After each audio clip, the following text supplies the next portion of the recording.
Hi, it's Robbin McManne here. I'm the host of Parenting Our Future.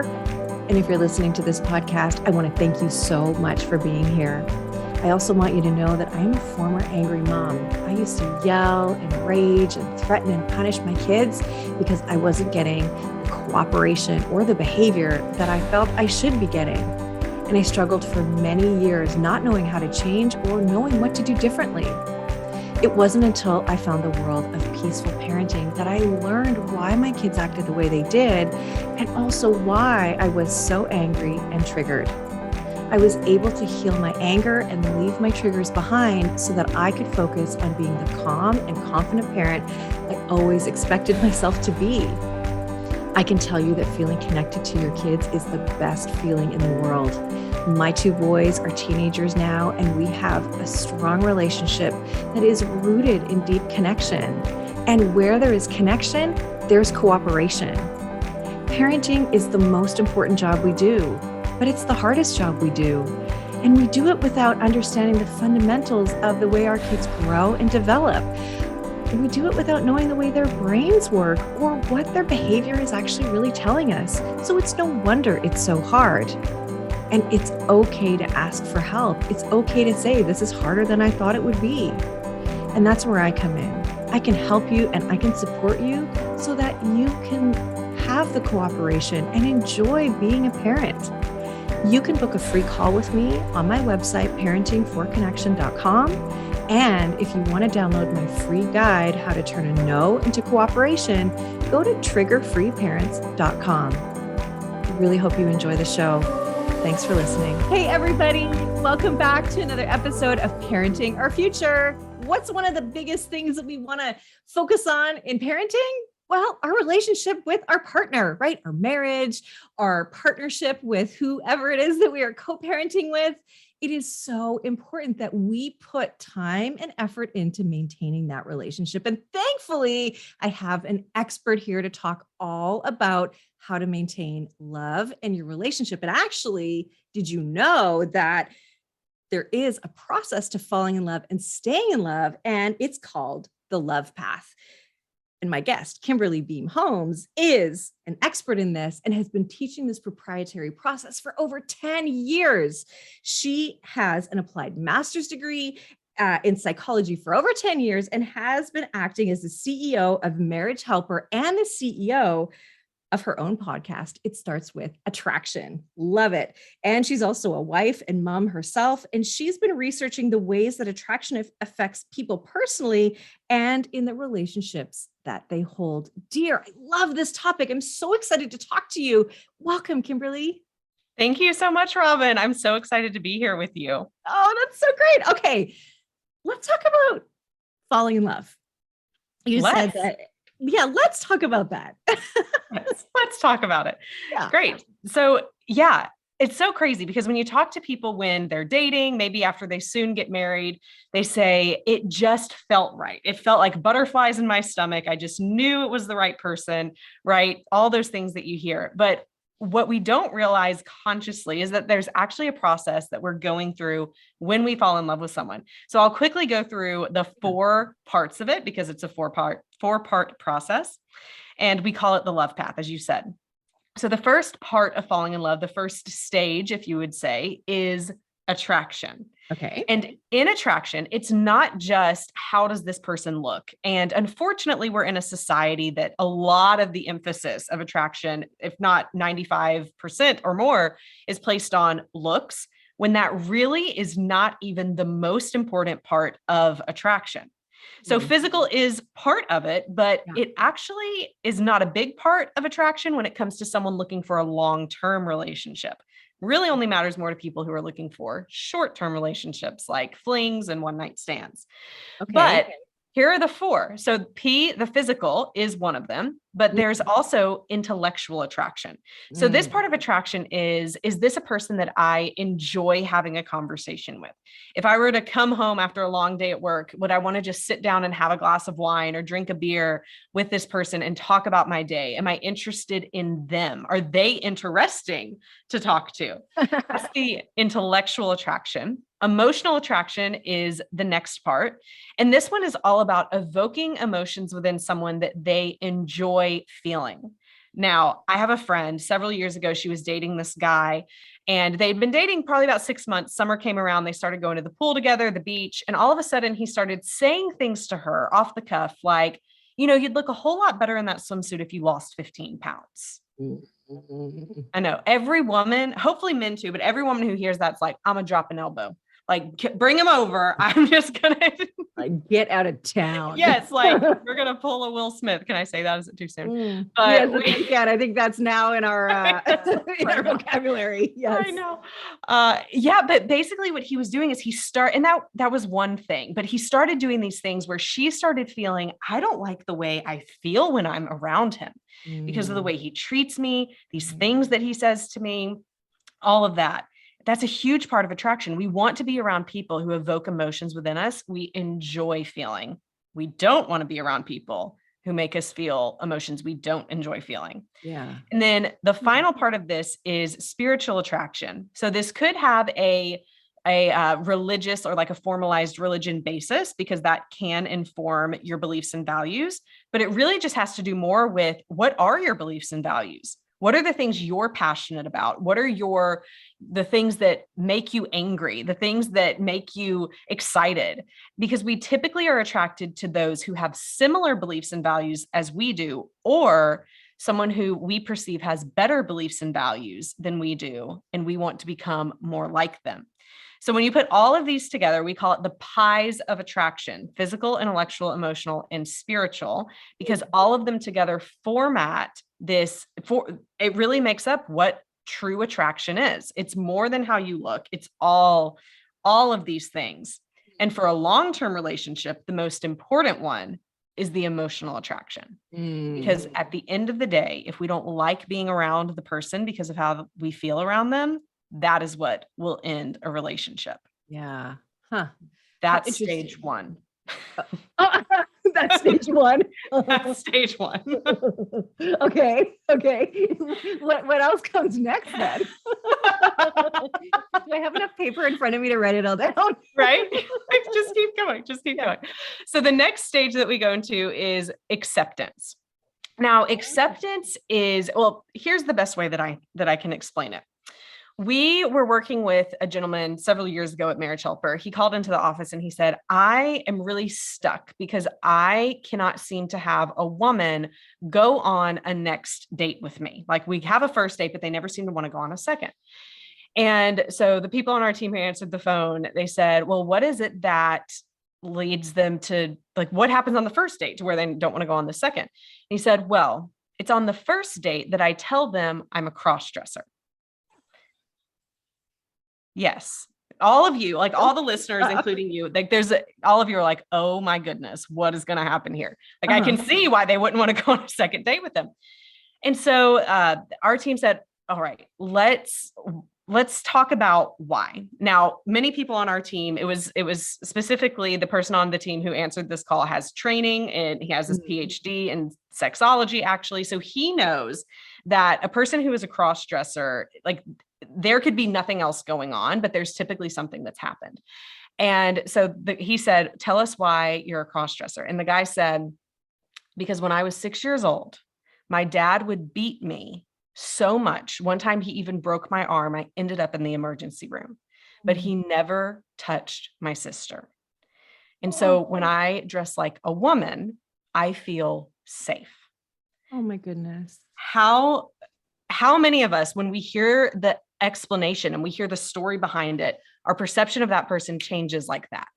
It's like, oh my gosh, like it might be weird that you're a cross-dresser, but I can accept that about you because I understand why. I understand you. I understand the feelings behind it, not just the facts on the surface.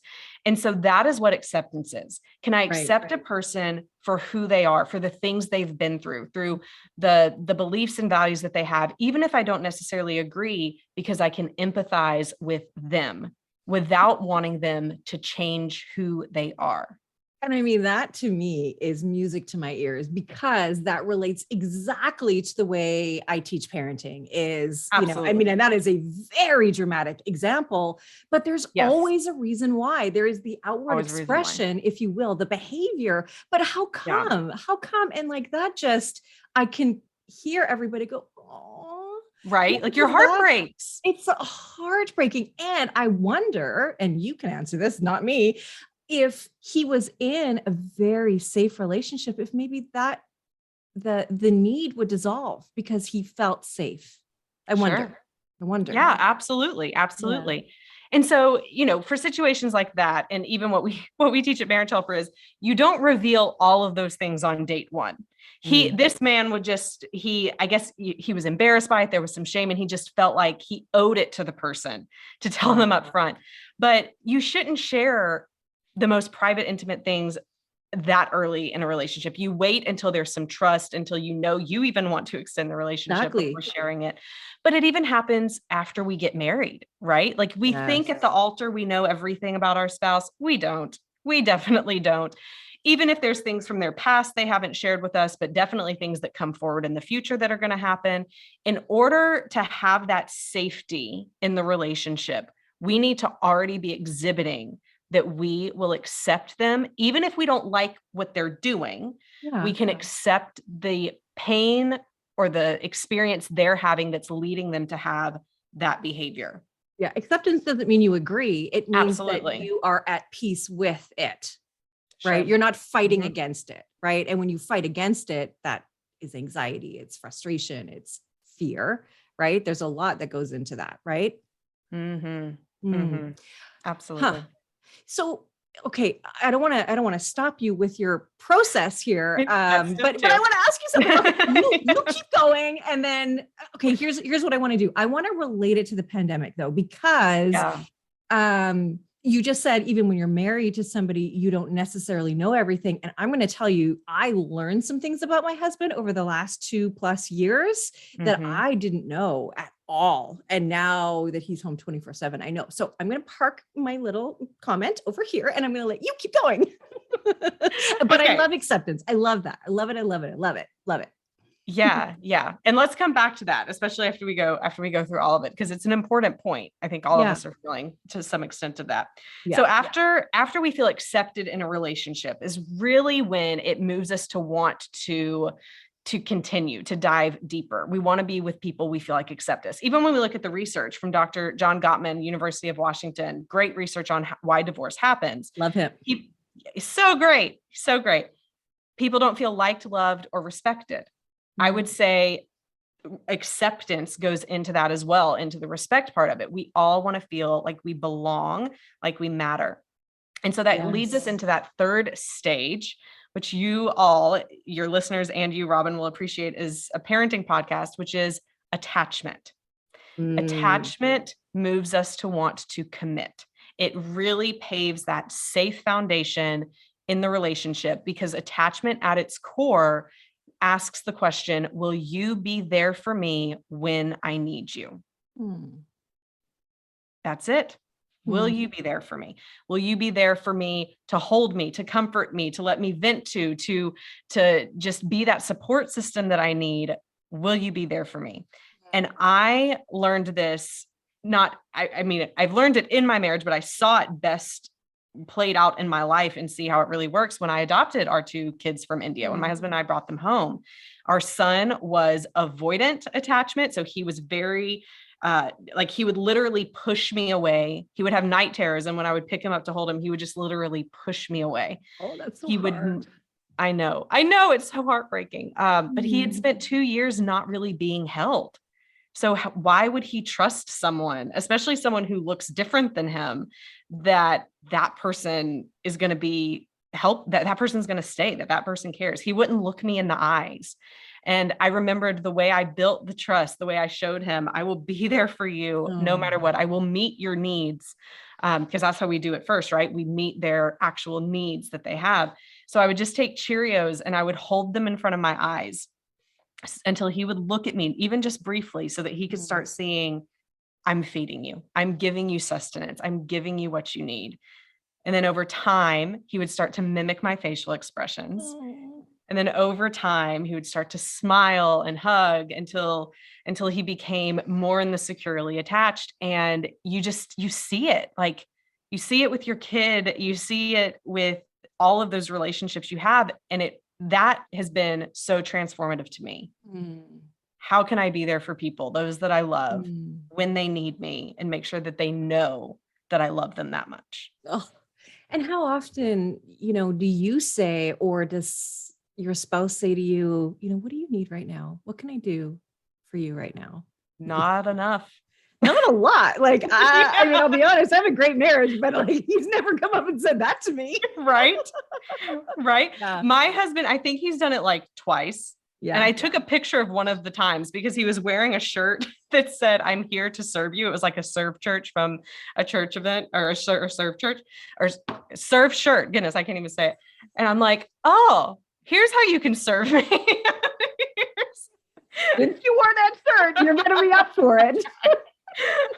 What a great question. Thank you for kind of asking by wearing the shirt. Yeah. Yeah. He's like never wearing the shirt. Right. Again. It's gone. I haven't seen it in years. I don't know what happened to it. I gotta get that shirt. Somewhere at a Goodwill, there's a shirt that we all need our husbands to have. Yeah. But no, it's true. It's true. We don't ask it often enough. What do you need? How can I be here for you today?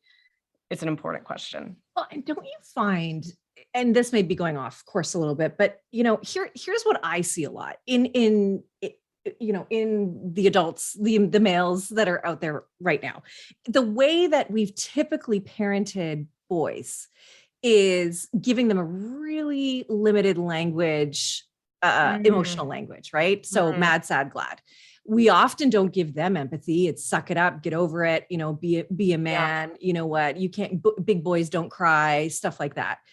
And so then when it comes to being in our marriages, they don't have access to that because they never learned it. They don't know how to do it, and naturally women are, as we know, a little bit more nurturing. And so we're able to, and we're also given a cornucopia of emotions. Like, do you have butterflies in your tummy? Are you a little nervous or, whatever, whatever it is, but we don't say that to boys. And so that holds a lot of men back.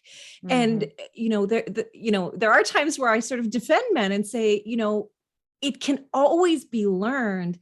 And he doesn't do it because he just doesn't know. He hasn't made those neural pathways really to know to connect this with empathy, but they can learn and teach. And I had this great example with my husband not too long ago, because poor guy has no choice, right? Like no choice with me as his wife and our kids and this whole thing. And I had this really bad day. I probably mentioned it before in the podcast, but just a really rough day. And he did the most amazing thing for me. I was just upset. And he's like, well, what's going on? And I said, well, this happened to me. Right. And he said, oh, that is hard. And I was like, oh, yeah, it is hard. And it was just like a puddle of goo. Even when I think about it now, like how nice that was. That's all he did. He didn't offer to help. He didn't offer suggestions. He just said that is hard. I love it. I love it. It's good. Anyway. Okay. Just wanted to add that in. I love it. Well, and this is also because I think you and I, because we are in this world and we do this stuff, there's some unspoken things that we are assuming maybe the listeners know, which is, but I'll just say it here. So like when your husband did that, when we thank him, which I'm guessing you probably thanked him, like, thank you for doing that. That was so helpful. That is what helps it to happen again. Yes. And I think that's what we can sometimes, we know you do this with parenting. I know that you tell people about this with parenting because it's that positive reinforcement. It doesn't go away when you become an adult. No, we all need to be, like you said, liked, loved, accepted. Everybody does. That is a basic human need, right? Yeah. And tell me, like, if you liked it, thank me for it. And then I'm like, oh, I'll do it again because that was what they needed. So just little side tip, but yeah, it feels good. Yeah, absolutely. Okay. Good. Yeah. Good. Fourth stage. Here we are, the final stage of the final stage. We'll finish it out. So this one is aspiration. And aspiration moves us to want to collaborate with each other. I know, Robbin, you see this with your parents. A lot of the listeners, this is their life, where you can think back to when you were dating and you had a shared goal of getting engaged. You get engaged, you have a shared goal of getting married. You get married, you have a shared goal of having the house with the white picket fence and 2.5 kids. And then you get that. And what's next? We typically don't dream with our spouse past there. And life begins to pull us apart. And if there's nothing that's going to bring our focus and our vision back together, then life can continue to pull us apart until it splits us apart. And so aspiration, this is the stage that's all about what can you look towards? What can you create together that gives you a shared purpose, a shared meaning as a couple, separately than even as a family, but also as a family, because we know from the research on strong families that strong families even have shared values and meanings and things they look forward to doing together. It could be something as simple as camping one weekend in the summer every single year, or pizza night every Friday night. But what are those habits, those rituals, those shared meanings that you can bring into the relationships? Because that will cement it together and make it strong. That is really good. That's really, really good. And so, so true. So true. Yeah. Wow. I really like that. I really like that. And I'm going to use it, just so you know, because I think that's great. Like having family goals, I talk a lot about family values, which relate to boundaries, but to have family goals too is great. And I also know that it's not always easy. A lot of stuff gets in the way, things happen, right? And we have struggled with some mental health stuff with, especially my oldest and a little bit with my youngest. And that has gotten in the way of being able to have those shared values when I've got 2 kids that are so completely different. It's not easy. It's really not easy. And they're teenagers and, so it can be tough. It can be tough. For sure. Yeah. For sure. Okay. So can we go back to the pandemic? So, I still think, like I told you before we recorded, I really don't want to talk about the pandemic anymore because I think, we don't want to hear about it, but let's be honest, it has created some damage in our relationships and in many other areas. And so what are the things that you're seeing as it relates to pandemic problems in relationships? Is there a trend that you see, or maybe just a collection of things that, are coming up on a regular basis that maybe are because of it? The biggest thing we're seeing is for so many years, people had been able to sweep problems under a rug. And then with the pandemic, with being in close proximity to this person all of the time, not being able to leave the house for weeks and just like you're with this person, you can't hide it under the rug anymore. The rug was taken away. Everything came up.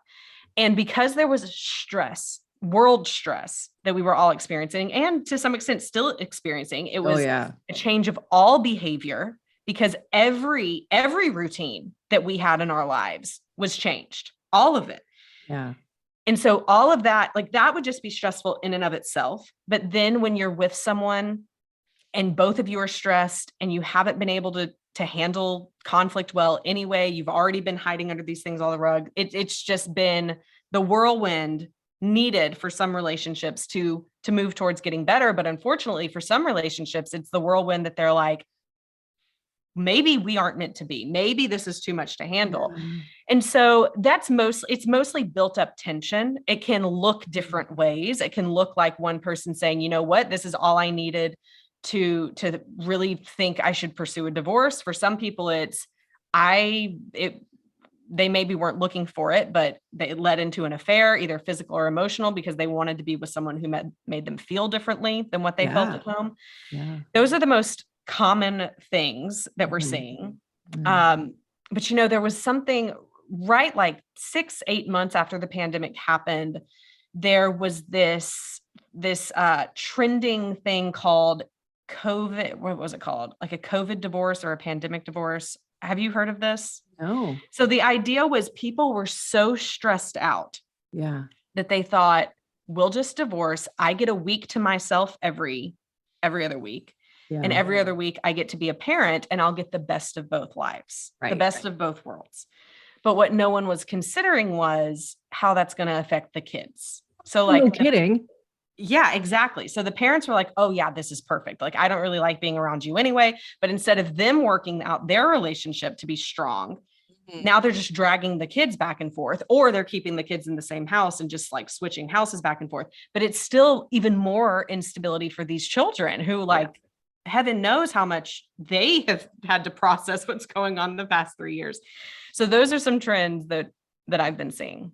Well, and here's the thing that you definitely uh, don't know and have no choice but to handle after the fact if you did something like that, is that when our relationship isn't going well, our kids feel unstable and we become figures of instability for them because we're up and down. Mhm. We say one thing one minute, we say the opposite the next. And Yeah. then they don't think that we are these strong pillars of support that they actually really need, and it shows up in their behavior. And now all of a sudden we got kids, we got problem kids. But Mm-hmm. and I said to you too that oftentimes I'll work with a couple and Mm-hmm. it's the relationship that's the problem, that's causing the dysfunction in their family, not so much their child. Their child is just reacting to the instability. And that is a major, major thing that we need to be aware of. We really need to shine a light on that, because our kids are always looking up to us to know what to say, how to Yeah. act, what to think. Yes. And that's not just because we're modeling, but it's also, we've got mirror neurons in our brain, so we're always looking to others for influence. And Mm. of course parents are the most influential people in our lives. And yeah, it sounds great to have a week off of the hard stuff, but at what cost? At what At, cost? Yeah. at what cost? Absolutely. It Yeah. absolutely. I mean, I don't know that it ever goes away that a young child's natural response when they get hurt is to look at how are my parents going to react. I mean, I'm in my 30s and I still, when something big happens, like I call my parents, what do you think about this? Like, what is your reaction? Help Yeah. stabilize me. And I had great, I mean, my parents were, so we haven't gotten into this, but my parents were married twice. Their first marriage had my two older sisters. And then Okay. my parents got divorced for 3 years, got remarried to each other, and then had me as a celebration of their remarriage. Oh my And goodness. yes. And so it's an amazing story. But another interesting part of it is I have two sisters who experienced the conflict, the separation, the divorce of the same parents Oh my that goodness. I have had a stable, amazing modeling relationship with, and how it's affected both of us so differently. How interesting. And that's the thing. It does stay with you for life. Mm-hmm. It's not like kids are resilient, but adults aren't. That's what I think. Kids, can make their way through it, but as adults, Yeah. we are not so resilient, are we? Oh Well, my we gosh. can be. We can be. We have to learn it. We have to Sure. really do the work, right? That's really what it's about, Sure. is doing the work. And it doesn't come Sure. naturally. We have to learn it. We have to have people like you in our lives, people like me who show you what's really going on, because we also have blind spots that we just can't see. We just don't know, right? We just don't know. Like that sweet man, he didn't know what really Right. the impact of the cross dresses and Yes. so on. So, okay. So there's 4 steps to falling in love and really staying in love. Like you said, how do we Mhm. re-fall in love then? How do we do that? You start back at the beginning of the love path. So Okay. it's not just we did it, we're done. It's not like running a marathon where there's an end goal and then you can say, you did it, I have the trophy and it's done, Yeah. don't have to do it again. It's a daily, continual process. So many of the couples that we with at Marriage Helper, we're working with those couples where it's one spouse who wants out of the marriage and one spouse who's wanting to save it. And so we're only working with that spouse who wants to save it. And the first two things that we teach Okay. them, here's the first two things that you do. Number one, you start working on yourself. You Yeah. work on those pies, because you can't control anything about your spouse. You can't control what they're doing, Totally what they're true. saying, who they're doing it with. The only thing you can do is work on becoming the best you can be. Number Mm. one, for you, because it's the best thing for you and your future, no matter what happens. But number two, if anything works as a beginning point to help bring your spouse back, or at least get them to think twice before they make a final decision, then this will. So you don't make that your main focus point, that if it brings, I'm only doing this to bring them back. You make the focus point being it's the best thing for you. The secondary benefit has to do with them. So that's the first thing, work on your pies. And then the second thing we teach is you have to change the way you're communicating, because a lot of people in the situation we're in are fighting or ignoring each other. There's just very unhealthy communication patterns that have probably led them to where they are. And so we teach a method called SMART contact. And in that, we teach, it's SMART as an acronym. Each part of it is a little sentence, like, here's what you do to help them stop the craziness in the communication and calm it down to restabilize the way that they're talking to each other. Love it. Love it. Love it. So, can you give us an idea of what SMART really is? Yes, I can. Okay. Briefly, let's see how quick I can do this. Yeah, I know. We don't want this to go on forever, although it could, and it would be wonderful. So okay. That's right. Okay. So the S stands for stop these push behaviors. Now, push is another acronym. I'm all about acronyms. Oh my gosh, I love it. All about acronyms. But the push behaviors are things like pleading, begging, whining, crying. So many times, especially when you have a spouse who wants out of the marriage, it is a natural response for the person who wants to save it to be so overcome with emotion. Like we're not telling people don't feel sad, right? We're not doing what we said with our young boys, like don't feel sad, buck it up. But sometimes we do it in a way that we're trying to manipulate them to stay. Like if I can just like follow you out to the car and drag your ankles, like put myself down and drag your ankles. These are things people do.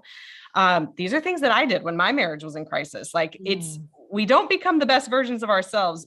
And it's that response again, like we have in childhood with separation anxiety. It's like, if I can get my mom or my dad to see how sad I am, how upset I am, maybe they'll stay because they care so much about me. And that's what will make them stay. Well, it doesn't work well as kids, and it's not going to work well as adults either. It just pushes your spouse further away. They're like, you're crazy. Of course I want to get away from you. Yeah. Even more now. Yeah. Even for real, even more. So pleading, begging, whining, manipulating. The U stands for unengaging. So the other side of that is I'm just going to ignore you because then you'll want to come back to me. And we're starting to see, for anyone versed in attachment theory, these are some of the attachment styles that are kind of coming out in it. The S stands for starting unnecessary fights. So the mindset behind this is, okay, if you won't talk to me, then I'm just going to push your buttons and make you talk to me. I'm going to get some kind of response out of you so that we can at least talk. And the H stands for hovering, tracking, or controlling behavior. So these are things like breaking into their social media, prying into their email, even installing GPS trackers on their phone or in their car, or maybe even like taking them off the bank account so that they're not able to have access to money. Yikes. All of these things are things we do when we are actually so in love that we're trying to save the marriage, but the only thing it does is pisses off the spouse who wants out and drives them further away. So the first thing in SMART contact is stop doing that. Got it. Yeah, totally. I would run for the hills if somebody was doing all that stuff to me, like get out of my life. Okay. Right. Okay. What's the M? M is manage, quote unquote, business items. So instead of talking about these highly charged relationship issues, start only talking about things that are non-relational. So especially if you have kids, which with this podcast you are, I would assume, then talk about like, hey, here's what happened at school today with Timmy. Here's the grades he got. Or for Ellie at ballet, like she did such a great job. Here's a video of her. So you take these things that are more non-emotional, but things you should talk to your co-parent about anyway, and use that as a basis for communication and only talk about those things for a period of time. Okay. So manage these business items together. So these non-emotional type of items. The A stands for allow your spouse to respond to you. So this is because there's some lines of thought out there in the relationship world that you should just ignore your spouse. It's called no contact. You should ignore them for 30, 60, maybe even 90 days. And the thought process behind that from those people is absence makes the heart grow fonder. And if you ignore them, then they'll come crawling back to you. No, if you ignore them, they're going to be like, oh, they're fine without me. Like, fine. Thank God she's gone. Yeah. Like this is the peace that I've been wanting. So we definitely don't say, don't do no contact because it's a manipulation tactic, but also don't like overbear them with tons of communication. Just like chill, take it with the things we're talking about. But if they start to open up to you, if you share that little video from ballet and they're like, oh, cool, how is she doing in school? Then continue the conversation as it makes sense to do so. And then respond is the R, respond in a way that is strong and calm and gentle. So even if they share with you something that's hard for you to hear, it goes back to what we talked about earlier, try your best to accept where they are, even if you don't accept the behavior. So even if they share something hard, like, I'm just glad I've been out of the house for 2 weeks. It's been really nice to have some peace. Try not to react to that with, why would you say something so hurtful? How could you be so terrible? Try and respond instead with something like, I understand that's how you feel. Hopefully we can get back to where it's nice to be in each other's company together. And then the T stands for take it one day at a time, because you're surely going to mess up some days, but that doesn't mean that the next day you can't get right back on it and try the whole process again. Okay. That is smart contact. So let me ask you about couples that are already divorced. Okay. This to me sounds like a really great way to manage that kind of a relationship, even when there's animosity. Yeah. I've never thought about it that way, but you're right. Because it's just a simple framework for how to communicate without fighting. It's really about not attaching to what the other person says, not taking it personal, and holding yourself in integrity, it sounds like. Yeah. Right? Like not taking the bait, not taking the bait. Not taking the bait. Absolutely. Yeah. Let's make an acronym out of bait. Just kidding. Give me 5 minutes. You got this. We got this. We can do it, Robbin. I say that with parents too. Like, don't take the bait. Don't take the bait just because your kid says, shut up and get out of my room or get out of my face. No. Don't you dare attach to that. You just wait. Put it aside for a second. Find out what's underneath. Then we bring it back and say, okay, dude, well, let's not talk like that, But you know what, Robbin? So here's my question for you through your work in parents and the work that you do. What is it that gets people to move from being super reactional to being able to say, I don't have to take that bait. Like there's something that happens there and it's a trial and error. Is it self-awareness? Like, what is that one thing? Yeah, I think it's understanding a couple of different things. One is nothing is ever personal. I know that to be true. Okay. So you may say you hate me, you don't like me, but that's because you're feeling a certain way. I have triggered something in you that makes you feel something. And then you communicate back to me and say, well, Robbin, you're such a snob, or you're not nice, or you were rude. And you're saying that because I felt you felt offended, you felt whatever, right? But then what goes along with that is the thought that we have in our head. So our mind is Maya, right? Our mind is crazy. And we often believe the thoughts that are in our heads, but the thoughts that we have are not facts. So I liken it to literally a train, like a train of thought. And all day, every day, we have, a train running through our head, and each little car is a thought, right? And sometimes we're like, ooh, that one fits. Oh, I like that one. But it doesn't mean it's true. But because we're like, ooh, that one seems to fit. Like he only married me for the skinny me, let's say. He only likes the skinny me. Well, is that true? Can you prove that in a court of law? No, it's not true. But now your mind is tuned into that. And because we have confirmation bias, we're saying, oh, well, I'm looking for it now. I'm looking at him, looking at me and looking me up and down and just assuming that he's saying, oh, I wish you were skinnier. Right. So what I teach parents to do is to really notice that internal dialogue. Right.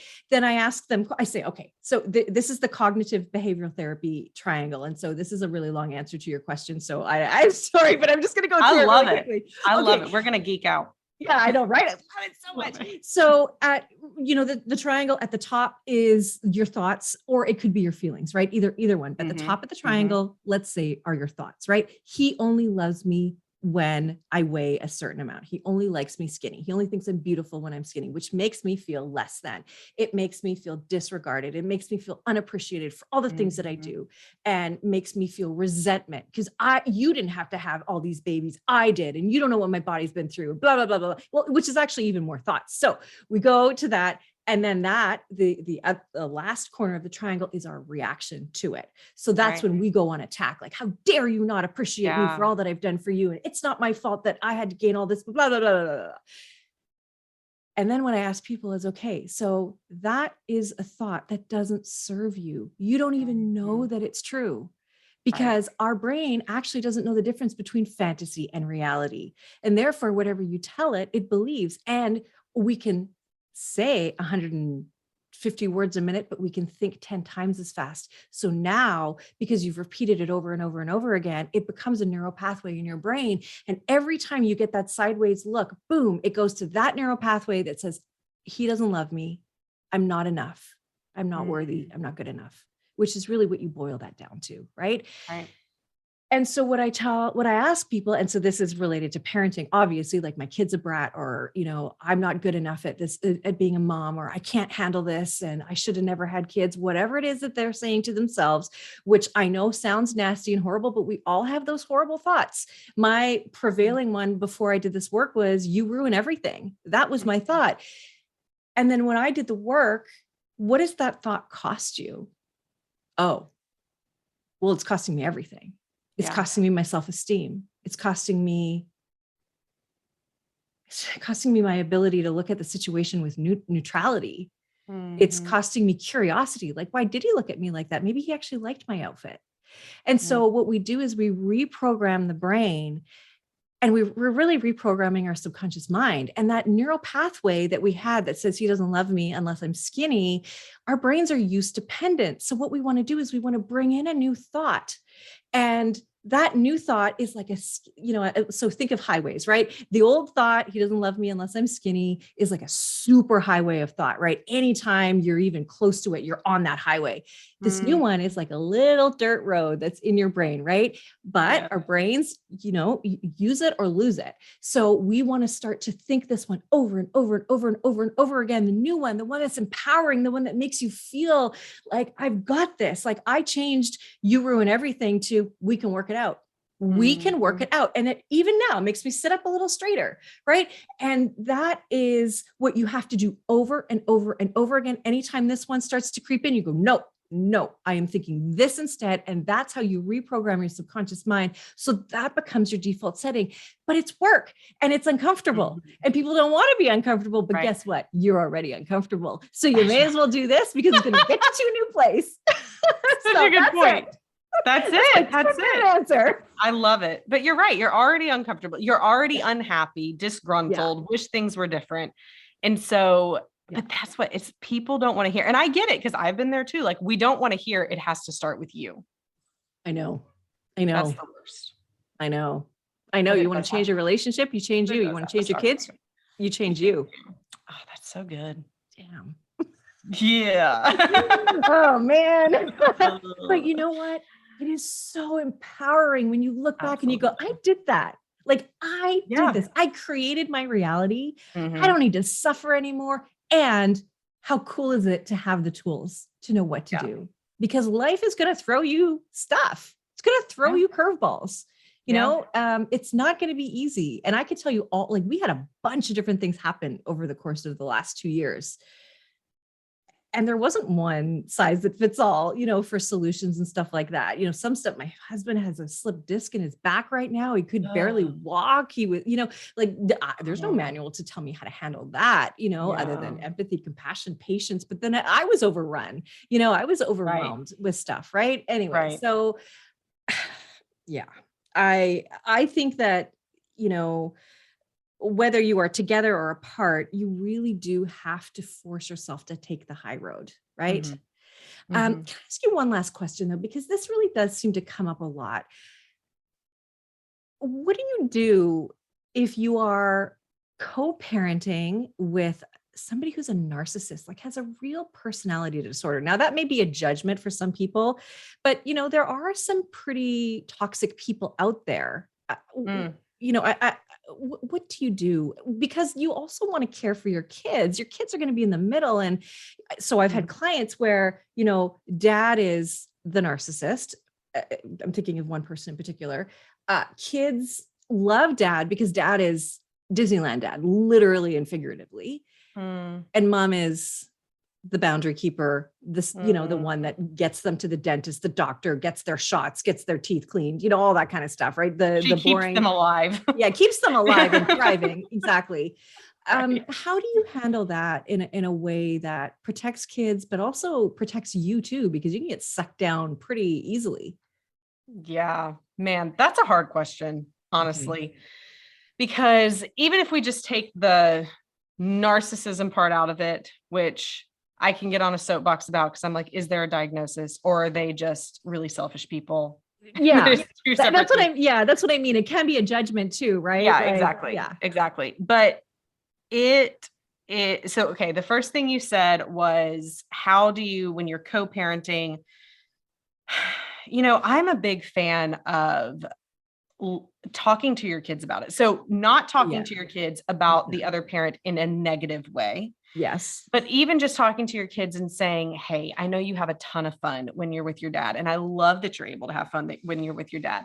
But I also let's talk about these other things that have to happen, and how can we make it more fun here? Or, what are some things that we could do that you would enjoy, but also realize I have to do all these other things. So can you help me do some of those things?